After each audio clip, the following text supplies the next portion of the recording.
Try a little old Toby. It'll help settle your nerves. Pass that shit right here, nigga, better than my last batch. Caramel complexion and an ass fat. Exhale, inhale,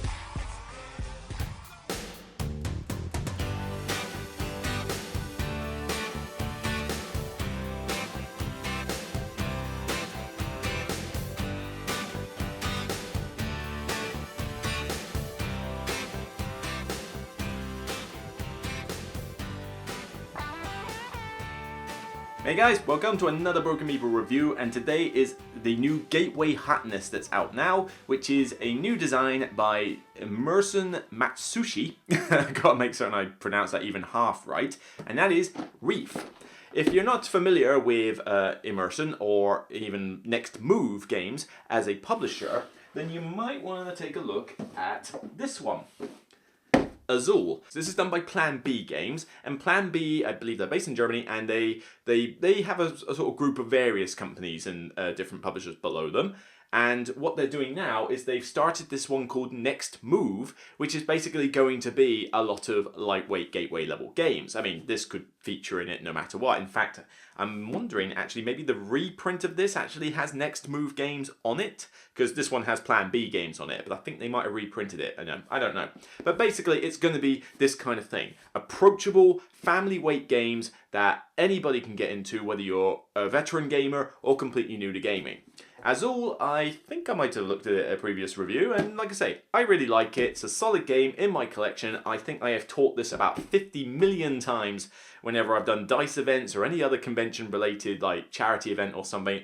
Azul just gets played and played and played and played, to the point of almost getting burnt out on it. But, you know, it's a solid game and definitely deserves the accolades it's had. So what is Reef then? Well, again, we're talking family weight level, lightweight game. But what you're doing in Reef is you are building a coral reef effectively. You have a grid in front of you and lots of these really nice chunky colour pieces. I might even get a few out for you just to show you. And what you're doing with these colour pieces is you're building your reef in stacks. So basically, here's an example. It's like purple ones here, red sort of spindly ones there, green ones here, and yellow as well. So there's all sorts of the different reef pieces. But what you're doing is that you're placing them on your board in such a way that you're trying to score points by the use of cards. These cards are designed in two different ways. The top half enables you to get more pieces. The bottom half gives you a way to score based on what your grid of coral reefs looks like. On your turn, literally, I'm kidding you, not actually, the rules on the back, 1, 2, 3. That is 90% of the rules you need to know for this game. But basically, you either draw a card from a tableau display in front of you, or you play a card. So we're talking like love letter style rules here. You play a card and you get the pieces on the top half, and the bottom way is a scoring bit. So it might be have three red reefs in a row or something, or it might be have 2 points for every stack you have 4 high, or 6 points if you can get 4 green in a square, and it's only the top color that's relevant. So if it specifically says purple, it doesn't matter if your stack's a mixture of yellow, purple, green or whatever, as long as the purple's at the top, that's the bit that counts. And there's various different ways that these cards will score. And that's essentially how the turn sequencing gameplay works. You carry on in this fashion of drawing cards up to a hand limit of 4, playing cards to get the pieces you need, build up your board, and score in the best way possible, get the most out of your cards. And you keep going until either the deck of cards runs out, or one of the pieces is exhausted, so all the yellows are gone. As soon as that happens, play to whoever went first, and then just count up the points, and you get to score the cards in your hand once only. Wonder what that was. Once only, and there you go. Just count the points, and that's it. That's pretty much it. The whole overview. What did that take? A few minutes max? This is definitely, certainly on that family gateway level. The rules to this are so simple. The rule book is literally that. That's the rule book. So simple. One of it is set up, one's playing the game, and the other bit is some examples and endgame and credits. That's it. And there's a title page. 4 pages in a rulebook, of which you only really need to read about 2.5. 1.5 during the game and 1 for setup.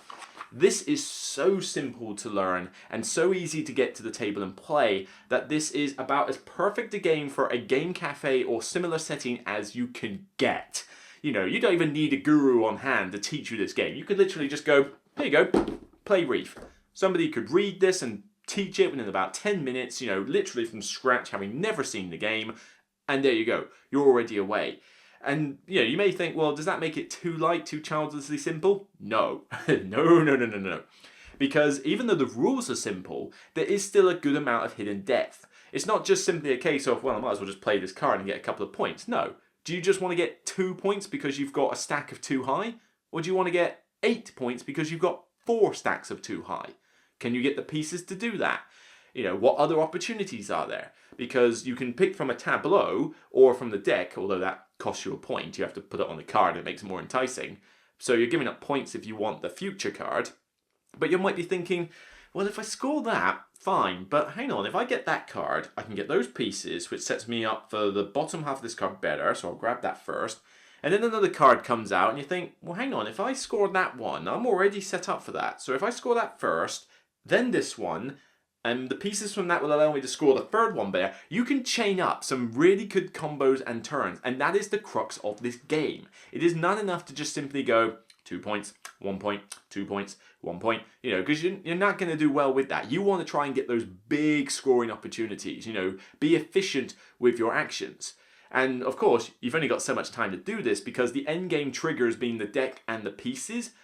Typically it tends to be from the pieces rather than the deck of cards, but the deck of cards running out does mean that even if somehow everybody spreads their load among all the colours, the game isn't going to take that long. And the game really doesn't take that long. I mean, the most this game should take you is, if you had the most AP players around, and I mean the most AP players around, 60 minutes. And that is like extreme.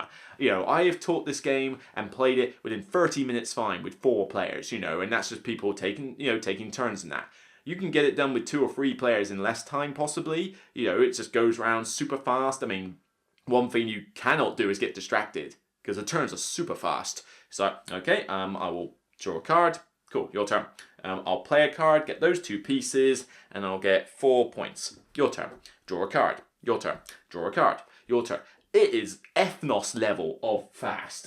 You know, if you've ever played Ethnos, you remember the turns are super quick in that area control game. This is on the same level. You know, downtime, what is that? It does not exist in Reef unless you have the chronically AP players. And even then, I don't know how you can really AP that much in this game, because if you're overthinking it, you're forgetting it's a family weight game. It's certainly easier to grok and easier to sort of go for your turns than Azul. You know, Azul is still a good family weight level, but if I was to say which is the simpler of the two, I would wholehandedly say Reef, I think, is simpler.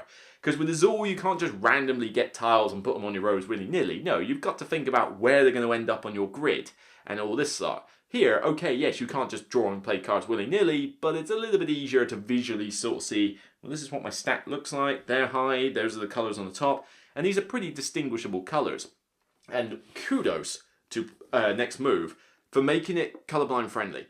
Because yeah, okay, you look at it and you go, you know, oh, I can't necessarily tell the colors apart. All the colors are different shape pieces. So if you know what shapes they are, they're represented on the scorecard in a different shape. The pieces are different shapes. You know, which ones you get on the top of the card are the different shapes. You know, the 3D picture of them. Which means that even if you are 100% colorblind, like everything to you is just black and white, you can still play this game. Kudos. You know, a lot of times we have to complain about colorblind friendliness in these games. Reef, for something that is full of such color, it doesn't have that problem. And on that subject of color, it's a great looking game. I mean, you've got these chunky little plastic pieces for, you know, like, oh, I want to get them out again, actually, yes. Like I say, I am a sucker for big, chunky pieces. Look at these things. Oh. I mean, this is a sizable piece. These are chunky as you all get out. Yeah, that's just a handful and takes up a fair amount of my hand. They're solid, they're plastic, they're chunky. It's almost like a toy, basically. But it does the job of looking striking on the board. And even the cover looks pretty good. I mean, it does what it says on the tin. Not like my introduction, but it's a coral reef, striking colors, you know, the setup and how the game plays. It's very striking, and people are interested when they walk by the table and go, you know, like that. And if a game can do you, first bite is with the eye. You're already set. So I've mentioned simplicity, mentioned good components, mentioned, like, you know, fast time to play. Is there enough depth? Yeah. You know, you've got enough to think on your turn, but it's not going to brain burn you. You'll be done in a good, like 30 minutes of this game, and you'll be like, that was good. That was a good, fun filler. And that's exactly what Reef does. It holds that category of filler really nicely, whether it's 2, 3, or 4 players. And it scales fine as well, because you just basically remove a bunch of tiles, remove a bunch of the pieces from each of the piles, and you might even tweak the deck a little bit. I forget exactly what the bits in. No, I think you use all the cards. Yeah, but you basically just use so many pieces of the reef bits. So it scales pretty well, so that a 2-player doesn't take any longer or shorter than a 4-player game based on the piece count. Of course, obviously your turns are going to be super fast because it's going to be me, you, and you know, quite insane. I will play this with 2, 3, or 4 players, hands down, no problem. I've had great luck teaching this recently to new players who have never seen it before, because obviously new hotness thing, and honestly, I can't think of anything bad to say about it. I really can't. It ticks every box you need from a family weight gateway game. Looks great, easy to learn, quick to play, decent amount of depth, you know, striking box cover, you know, easy to store, not too expensive. You know, I forget what price you get Reefing at, but for plastic pieces and a bunch of cards, it really is not that pricey of a game. Honestly, if this is what Next Move, or Plan B, and Immersion Matsushi are doing with this line of games, you are talking already Azul, a Spiel des Jahres winner, like hugely popular, hugely regarded. If this is the next one, and it's going to continue down this line, I am going to be keeping a strong eye on this publisher and this designer, because this is an excellent game. This is a mind-blowingly fantastic game. This is such a just neat, streamlined, clean design, and does what it says on the tin perfectly. So what else is going to come from Next Move Games and this designer? I don't know, but I want to see it. If something else is coming out, then fantastic. And I'm not talking about like just retreads of old games. Like, I mean, I know Azul's got this stained glass window version or something. I mean, copying Sagrada much, but I'm gonna look at that, but I'm not exactly going mad for that one, because it feels like you're basically just taking what you already had and do it. But if you can come up with unique gateway games like this, I'm gonna be there and I'm gonna be watching, hands down. Again, I don't think there's much more to say. I mean, it's a 30 to 45 minute game that plays from 2 to 4 players equally well, looks the part, and is great for a game cafe. It's just so solid. I can't really say anything bad about it, and I can't say anything more. If you were running a game cafe in particular, this needs to be in your library. At least 2 or 3 copies of this should be in your library. You know, you could have 2 or 3 games of this going on at the same time, and all could be wrapped up in 30 to 45 minutes. It's just asking for it. And if this, I don't know how the timings work with Spiel des Jahres when it comes to what timeline you have to work with games, but if Azul can be nominated and win a Spiel des Jahres category, if this does not get nominated, or yeah, if it doesn't win, fair enough, but if it doesn't get nominated for next year's Spiel des Jahres, I'm going to flip my lid, because I want names. You have paid the price for your lack of vision. This is easily a Spiel des Jahres potential here. It's that solid, that good, it just works. What more do you want me to say about this thing? It just works. It's staying in my collection. I'm going to be taking it to most game nights. It's going to work as a great filler. I'm not saying that I'm going to go like, oh, I want to play that again, and again, and again, and again. But then I don't think that about Azul either. It's the fact that when I have to think, oh, let's see, I'm teaching 2 or 3 really brand new players here. They've never seen games. I'm seeing like some of these parents, and it's like, oh, they've never played games. What am I going to take along with them? There you go. Reef's definitely going to be high on that list. So for me, I have to give this a full-on 10. Full-on 10. It's just ticks all the boxes. It's about as good a design as you're going to get. I know Tom Vassell really loves it. I know it's getting good buzz from other players. I can't think of anything bad to say about it. And for that, you know, if there are any problems with it, they're going to be very nitpicky and usually more dependent on the players. So it deserves a great rating. Thumbs up rating of 10. So that's it from me for this review. Like I say, Reef, great. Azul, great. Reef, great. Just pick whichever one you like. People are going to compare the two. Do not get confused by this. They are not the same game. Azul is very different from how it plays to Reef. So that's it for me. See you on the next review or top 10 list. Don't worry, the solo walkthroughs will be a thing at some point, but it's just going to take me time to prepare and plan how I'm going to be able to do those. It will happen though. Okay? So just take care, guys. And hopefully this review has come out before Essen, so if Essen is just round the corner at this point of this video release, then I look forward to seeing some of you at Essen. You know, I'll be there for the entire convention. I'll be on the Dice Tower booth helping out at times. Wednesday I'm going to be there in Essen, like just hanging around because I'm getting there early. But I believe I'm going to some celebration in the evening, so I might see you guys there. I don't want to give out any spoilers because I'm not sure if it's a private party or anything. But, you know, I'm going to be around in Essen, and I look forward to seeing some of you guys there. All right, take care, and I'll see you on the next video. And remember, doesn't matter whether you're drowning on your reef or just enjoying it for what it is. It's still only a game. Take care.